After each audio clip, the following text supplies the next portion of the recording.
Welcome back to the Crochet Karate. So, my friends at yarnspirations.com. Today I have the cream puff stitch. We're going to get right into this. This is a 1-row repeat. We got to get ourselves set up, and then you can just bam it out. I just changed the color just to keep it more interesting for myself, and you can see you'll have a good time.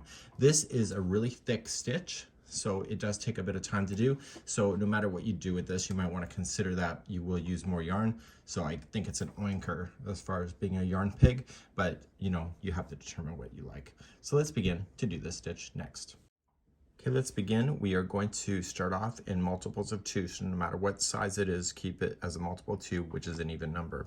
So you have 1, 2, 1, 2, 1, 2, 1, 2, and 1, 2.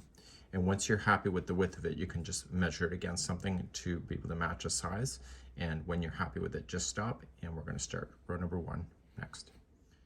In row number 1, we're going to go second chain from the hook, so count back, so 1 and 2. I usually get the back hump of the chain, and I just want to slam in some single crochets in each of the chains all the way back to the very beginning. This gives us an odd number when we're doing that, which is what you needed. So when you started with the chain of an even number, just doing what we did pushed it back to being an odd number. So just single crochet all the way across your chain, and meet you back here in a moment. So coming out to the last one, and we're going to start with the next row, row number 2. This is going to get us established for the concept, and then row number 3 is going to be the repeat for the whole thing. Let's begin row number 2 next. Row number 2, you're going to just chain up 2 only, and you need to start by skipping the next one and going to the third one over. Okay, so the one that it's in, skip the next one and go to this one right here. And you're going to double crochet, and this is going to cause it to lean over on its angle when you pull it back like this. And it will happen naturally anyway. So see the one you skipped? You want to do a puff stitch that is for wrapping concept.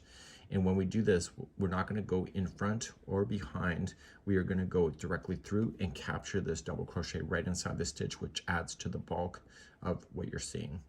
So yarn over and going into the stitch you skipped, go right through, allow this yarn to wrap around that double crochet, and you're going to pull through. So you'll do it 4 times. Give it a bit of slack because it'll be easier in your life. So that was once, wrap again, and through, pull through. This is 2, wrap, going in, pull through. That was 3, and wrap, and in, pull through. So all of this has now been wrapped around that double crochet, which gives it the fluffiness to this. Yarn over and pull through everything. If you're too tight, it makes it harder, but once you get it through, chain 1 to lock it, and you're good to go. So then to move to the next one, skip the next empty one and go to the second one over and double crochet. And then you're going to use that one you skipped to do exactly that. So it's 4 times. So wrap and through once, wrap, and 2, wrap, and 3, and wrap, and 4.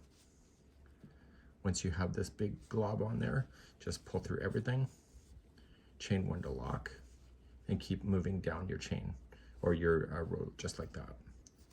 So this is going to be the last one of the piece. So I'm on the 3rd last stitch, so I'm double crocheting in, so I'm going to come into the one I skipped. So obviously your row would be wider if you're doing a real project.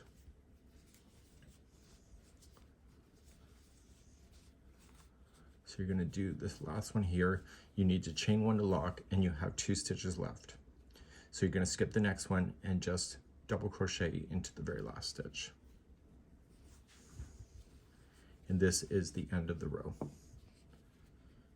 Okay, so if you want to change your color, now's the time to do it. But if you don't, just turn your work and thus begin the next row, which is going to be the repeat through the whole thing. The remaining of the rows are now going to be using the spaces in between the puff stitching that you see. So whenever we start, we're always going to chain 2. Now you still have to do your double crochet that's going to be over on an angle, but it's going to come right directly in this space. So yarn over and double crochet right into that space. Now the puff stitch that we're about to apply is going to go around this space here. So right where my big thumb is moving. So yarn and go into the space, allow it to wrap around that double crochet. So we have once, twice, 3 times, and 4. Now, can you wrap it less? Yes, you can. You can decide what you would like to do. Once you have it all on there, pull through everything, and you need to do chain 1 to lock it, to hold it together. And these things just pile on top of each other straight up on a vertical. So to do the next one, just kind of pull it apart if you don't see it. You're going to come into this space here and double crochet over. And then you're going to cross back and do the puff stitching on a side. So once, twice, 3 times, and 4. You want to be consistent with the distance of the yarn you're using as well. So pull through everything, chain 1 to lock, and then you're going to keep on going that same thing. So when you get to the edge, you're going to have your chain 2 that was here. So you're going to come into this space before that, put your double crochet in, you're going to cross back. So 1, 2, 3, and 4. Pull through everything. Don't forget the chain 1 to lock it. And see this chain 2 that you had, you're just going to do a straight on double crochet into the chain work itself. Don't go into a space. And that would be how you finish. So to start another row, just turn and you chain up 2 and do what I just showed you, and you can go back as forth as much as you need. Changing the colors may keep your interest, but you can see how thick this thing is, and this is a really cool idea, and this is the cream puff stitch. Now when you're ready to finish this off, all you're just going to do is that you'll chain 1, single crochet into the first one, and you know that this is consisting of 2 stitches, so you have your puff and your double crochet, so you're just going to make sure that each of those get a stitch. Okay, so don't add anything in between anything. So just keep on single crocheting across. Everything is in sets of 2, if you can remember that. And you'll come right into the edge. And therefore you'll have the balance point. So if you look at it from this point, you have your balance at the first time and the last. And this would be how you do the cream puff stitch. We hope you enjoy, and we'll see you again. Bye-bye.